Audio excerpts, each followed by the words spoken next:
Pedro from A&P-REACTS. I'm here today with the boys from Harakiri for the Sky to talk about the upcoming album, which I'm not going to try to pronounce because I don't want to butcher it. I'm going to let you guys tell me exactly the right pronunciation for it. Coming out February 19th on A&P-REACTS. How's it going? Well, Peter, thanks for the awesome introduction. It's just Mære, like nightmare. It's just like a weird fucking way to write it, but it's pronounced the same way. So does it have the same meaning, or is there a different meaning? It kind of has, and I don't know if you know the etymology of nightmare, but it is like this weird creature of the German mythology that when you sleep, it kind of sits on your chest and gives you all those heavy feelings and bad dreams. So I pretty much think it's where it derives from anyway in the English language as well. So getting right into the record, let me start by asking you guys this. When did this album start to take shape? And what is the work process to get from those original first baby steps to the point where you have the final product? Well, we got this question a lot that how was it to record during the pandemic? And in fact, the album was ready before our first lockdown even started. It just got delayed with the release. So, and we have it's very fucking boring because we have the same process since our first album, that I write music, I record a pre-production, I send it to him, he writes the lyrics, then we sit together and kind of do some brainstorming how we fit all this stuff together, and then as soon as we agree upon that then we go to the studio and record it. So not very interesting, unfortunately. It's a working formula that you're not willing to change. I mean, if it's not broken, don't fix it. Yeah, exactly. Many people ask us do your live members maybe add something to it? So I can't work like this. I just I have my fixed ideas how I want the song to be, and too many cooks spoil the food. Or I don't know. I tried to literally translate the German saying, but I guess you know what I mean. We have a saying similar to that too. I don't know exactly the words, but I know exactly what you're saying. Listening to this album, I felt like there was a sense of growth, perhaps emotional progression as you go from the first track all the way down to the last track. Do you see it that way? And if so, what do you attribute to this sense of growth that the record has? Well, the continuity of how we put the tracks on the album was not the way how we wrote it. It's like we just had all these songs, and then we figured out how it would fit best together, like how we start. Then maybe you have this curve of slow and fast and all the moods. So there was no intention in the writing, but I think how we chose the songs to be on the album, I think maybe that was something we thought about, how it would work if people listen from beginning to the end, even though you cannot expect anyone to listen to fucking 84 minutes album if they're used to just click next on Spotify. I did multiple times. You did? Multiple times. Be honest, you listened to the whole album? Of course. In one sitting? Multiple times. Isn't that the way you're supposed to do it? Yes, but I'm still flattered. No, and that was actually going to be one of the questions that I had for you guys. This is the longest record you guys have released at 85 minutes in length. Were you guys worried about the length of the record and how that would impact the listener and the experience that the album has to offer? We were not worried about it, but apparently everyone else seems to be worried about it because I think we never thought about it, how long it really turns out at the end. I did not think about how long it turns out in the end. I was pretty sure it will be long because all our albums are long, but I was not thinking about if it's 70 or 80, 2 minutes. We always approach it in a certain kind of way. We write lyrics and music in a certain span of time, and then we want to have it in an album. So it wouldn't make any sense for us to just shorten it because some people might need a pee break or something in between and they cannot handle it. But we cannot put it like on the next album as bonus tracks or on an EP, because it would just not fit our I don't know how to say it. Yeah, we want closure after this period of time, and have this just on one album. And if it's too long, then you take a break in between, have a smoke or whatever, and then you can continue listening. It's not a concept album that you need to listen from beginning to the end. But I think by your words that some people are mentioning to you the length of the album perhaps as a problem. Is that? Yeah, like every second fucking review, it's very complicated that the album is so long. But I think it's really about the connection you have to the music, because I'm a huge fan of, I don't know if you know this band, Godspeed You Black Emperor. Mm-hmm. Most of their songs are like, I mean, my favorite song of one of my favorite songs of them is Mladic. It's like 21 minutes or something. So I never think about the length of the song, because post-rock songs generally are really, really long and need sometimes to evolve in your mind and stuff like this. If people ever have a lot of time to listen to an album now, it's perfect, because most of the time people are sitting at home being quarantined. I don't know how it is there in Canada. It's the same. Like, yeah, I'm at home today because of that, but also there's a snowstorm, so perfect day to just chill at home. But this takes me to a point that I always feel, and I'm sure you guys will agree with me, is the time is only important if what you're listening to is not good, because then you want it to be finished as soon as possible. But if what you're listening to is too long, that's a great way to put it. Yeah, for me, an album's length is only a problem if the album is not good. Then I'm like, oh man, that was too long. You know what I mean? Like, it could have been like 4 songs shorter, would have been perfect. But if what you're listening to is enjoyable, then the length becomes almost irrelevant. Yeah, exactly. That's as you mentioned it. I think that's one of the greatest compliments that we can get, if people say, "What the fuck? This song was like 11 minutes long, but it didn't seem that long, and it went by like a fucking radio-friendly 3-minute song." And it has no lengths where you were like looking on the watch and when might it change, or when it's finally over. If it's enjoyable for that length and there are no boring parts, and people see that way, then it's the biggest compliment we can get. And to me, as a hardcore kid, I sometimes listen to songs that are like 2.5 minutes, and not because they seem or feel long, but just because there are so many short parts and stuff that I feel like it's 6 minutes or something. It's just what you you can make a fucking amazing 2-minute song where everything is said and it's fucking intense, like through and through, and it's perfect that way. But it can also be like if you want feel to like it, and if the 20-minute song is good, then why don't take your time? Why don't make build-ups and let some parts sink in? Let it simmer. Let it become tasteful. Exactly. Let the taste come to the surface. It's like making a meal. Yeah, slow cooking. Wonderful. Yeah, exactly.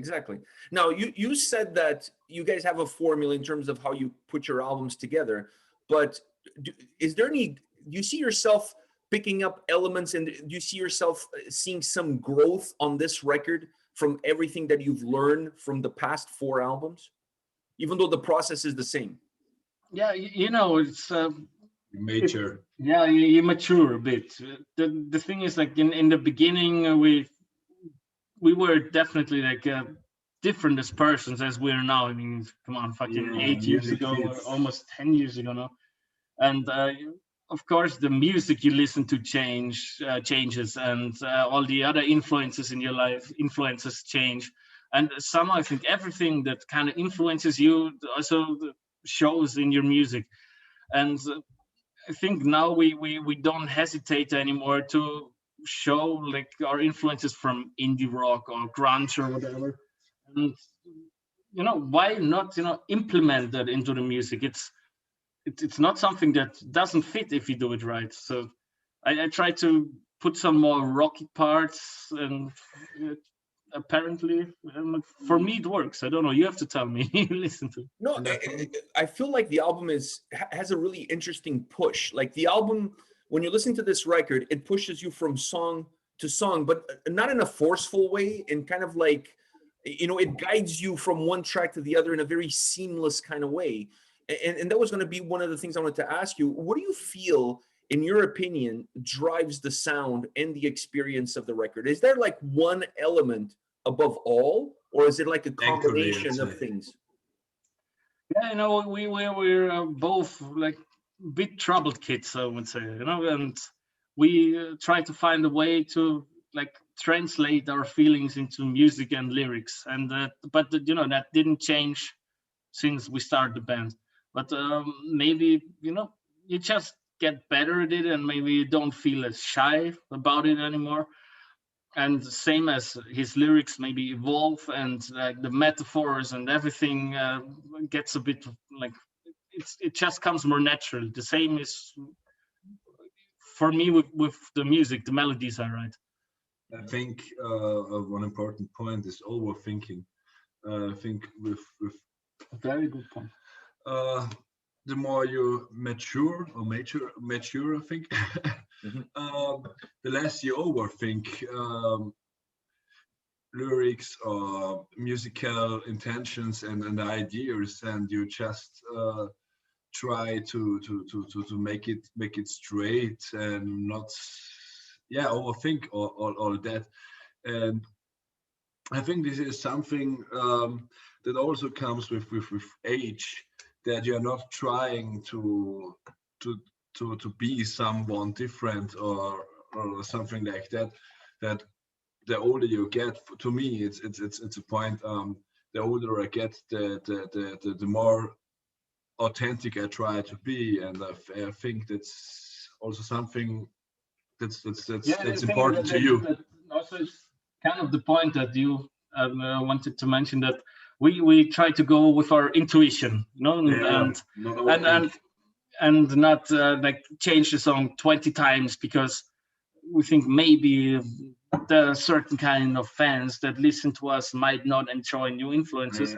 It's important to just write something off your soul, and if it sounds different and people can appreciate it, then it's wonderful for us. And to me, after all these years, it's very important that the direction stays the same, but the only thing I really think about maybe writing the lyrics is about to get them maybe more poetic, like I change subjects like they, them, or something, so it feels more like poetry and not like how should I say? Maybe you know the English description. Use some pretty metaphors for tough subjects like suicide and stuff. The metaphors are better and more eingängig. Yeah, just translate your feelings in a way that people can identify themselves with it. Yeah, without being exactly in the same situation, but still getting what it means. Yeah, relating to it. Exactly. Thanks. And sometimes it's also a little bit difficult to me. If you think in German, that you write English lyrics, but there is one good thing. I can express myself better than in writing than in talking. Maybe you already heard. Yeah, our native language is German. Well, no German speakers are well known for speaking good English. I think you guys are being hard on yourselves. You guys are doing just fine. Like I said, you guys don't ask me to speak any German. I mean, my German comes down to Das Auto. Oh, that's very good. That's all I know. That's all I know. So I wouldn't get far in Germany with my limited German. But you guys are talking about the lyrics, and that's one of the things I wanted to ask you is how much of the lyrical content impact your vocal delivery, or does that impact at all? Do you change your vocals ever so slightly depending on the emotion of the lyrics that you're singing at that time? Whoa. That's a great question. That's a great question. Yeah, I try to, but you can't also. To me, there are so many emotions in the lyrics. I can't do it every 10 seconds or something. But I try to put the high point of. Maybe I always think in four. What's that saying? Bars. 4 bars, like poetry. It is like it is. And maybe the high and I try to put the high point at the very end. But yeah, I think it just happens. You are in the studio, you scream around, and sometimes you have this emotion that really makes you break out of everything you thought, and sometimes you just keep the same. Yeah, it's very difficult to describe. To like my point of view in that is like I know him since like what 12 years now, even more, and you know the lyrics he brings to me, and it's to some people it might sound a bit vague, but I know exactly like what the personal stuff is that he's singing about, and it's also a great experience in the studio. We don't have to do like 15 takes or anything, because you can hear exactly when there's something that is like really pressuring him. Then the first take is like already fucking awesome, because you know, he yells it out. And I think that's like the personal approach. It's not some some Ailstorm drinking music. It's something that really matters to him, and that's fantastic to see as well live as also in the studio. There's a couple of songs on this album that I want to ask you guys about, and I want to start off by asking you about Time Is a Ghost. Now, I felt listening to the album that Time Is a Ghost represents the whole record. It's almost like a microcosms of what the whole album is about. The progression, the way the song sounds, the way it's put together. It kind of gives you a glimpse of all the emotions and everything that you guys have throughout the record, but just all packed into one song. Do you see it from that perspective, or how do you view that specific track, Time Is a Ghost? I think no song is like a summary of everything, but it's as I said before, it's a certain period of time where everything came to be, and yeah, maybe. No, we have to talk about it because it's funny, because that's the song. Spill the guts. That's the song we were not really in common with each other, because I really not really didn't like it, but it was not my favorite song, and to him it was a very important song. So it's very strange that you think that this song combines everything we have on this album. But yeah, I'm not saying necessarily combining everything from a musical perspective, but from an emotional piece. Yeah, it offers. It's fun that it offers because every other track, if you had chosen, it would not be that funny. But it's fun because that's the one we struggled together with. Because when I sent him the pre-production to do something, he's like, that sounds way too like melodic death metal and everything. He was very happy with it, and I was very unhappy with it. And that's funny. You are the way mentioning this I also get fucking insecure about it then, because maybe that song sucks or so. And then when he presented the lyrics, and we sat together and we kind of matched all the lyrics on the certain rhythms. It all of a sudden worked out perfectly, and all of a sudden he liked it too. And so I was like, what the fuck? At the very end. Yeah. It took me months. Was it tough progress? No, really. But that's so funny about it. It grew on him. It grew on him. Like an old married couple.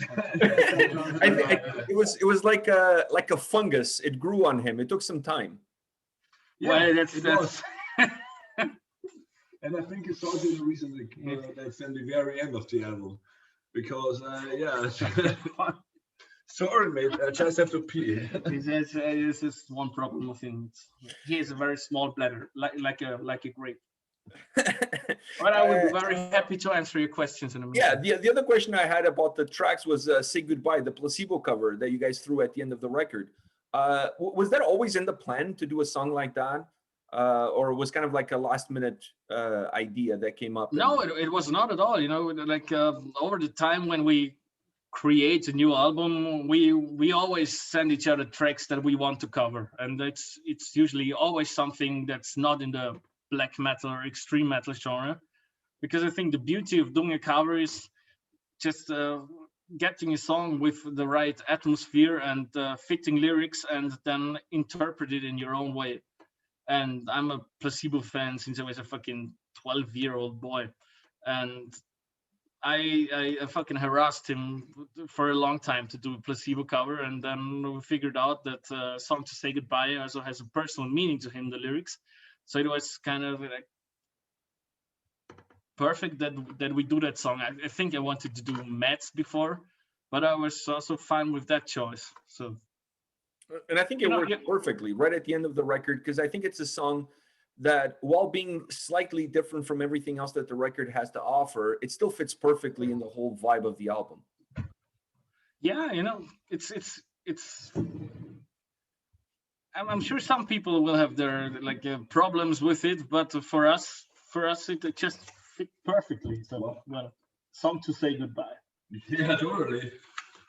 It also could be a title of Harakiri, I'd say, and also from the lyrics it could be Harakiri. Yeah, you know, it's important that lyric-wise it fits, and we said from the very beginning, in 2012, we said if we do bonus tracks or cover versions of songs for winners or something, it won't be a black metal song. I mentioned that while you were. Okay, sorry.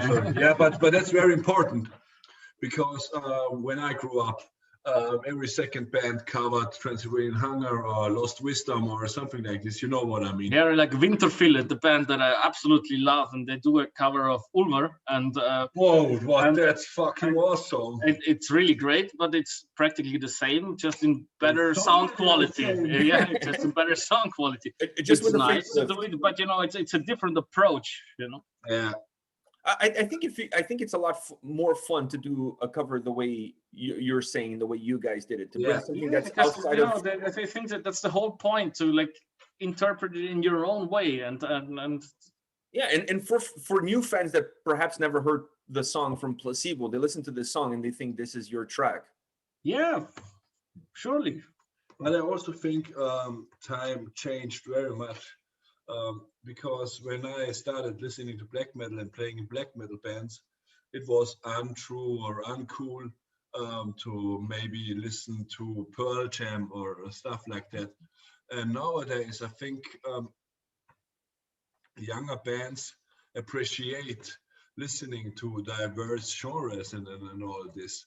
And it's not like you're a black metal guy or you're a thrash metal guy or whatever. It's just not necessary anymore to talk about these things.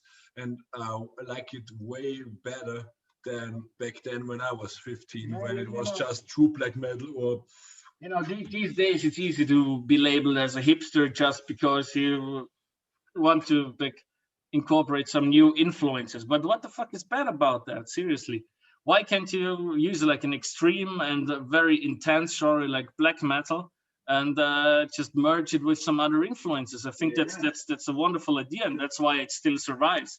If everything would sound like fucking 1994 black metal still, I think it would be like a relic of the past. Sorry, but this is something that why black metal is still necessary, because it progressed over all the years.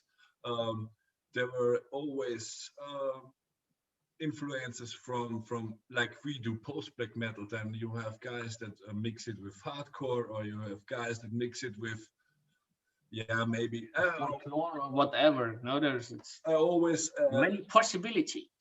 I always didn't like black and roll and stuff, but it was still something new, and so it was also necessary. It doesn't matter if I like it or not. But that's why black metal. I don't think you can put boundaries on art. or on artistic people, or try to put them in a box. I'm not a big fan of that kind of way of thinking. So for me, I'm always opening for bands and artists that think outside the box and not afraid of taking chances and gambles and just go against the grain. Yeah, exactly. And this is why rock and metal music is still a thing these days. Because you have those intense basics of just I don't know, a 5-piece band, and you can do so many things with adding different kind of influences and elements.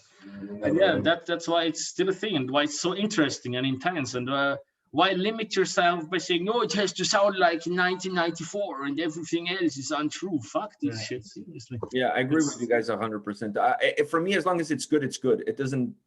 Exactly. Like if the sound is good, if the track is good, then it's good. And if you don't like it, don't throw a fucking fit on the internet, then just don't listen to it, I know, but these days people feel the need to let you know that your music sucks or whatever. That's the downside of the internet, the fucking scene police, like anybody cares about their fucking opinions. Yeah. Listen, I get hate all the time because I'm not wearing the right shirt for the right album review, because for some reason I can't listen. Like I can't do a review of Harakiri for the Sky if I'm wearing a Nightwish t-shirt. For some reason, that's like I cannot listen to one and listen to the other and enjoy both bands for what they are. I don't understand that kind of mentality personally, but I just ignore it. I don't care.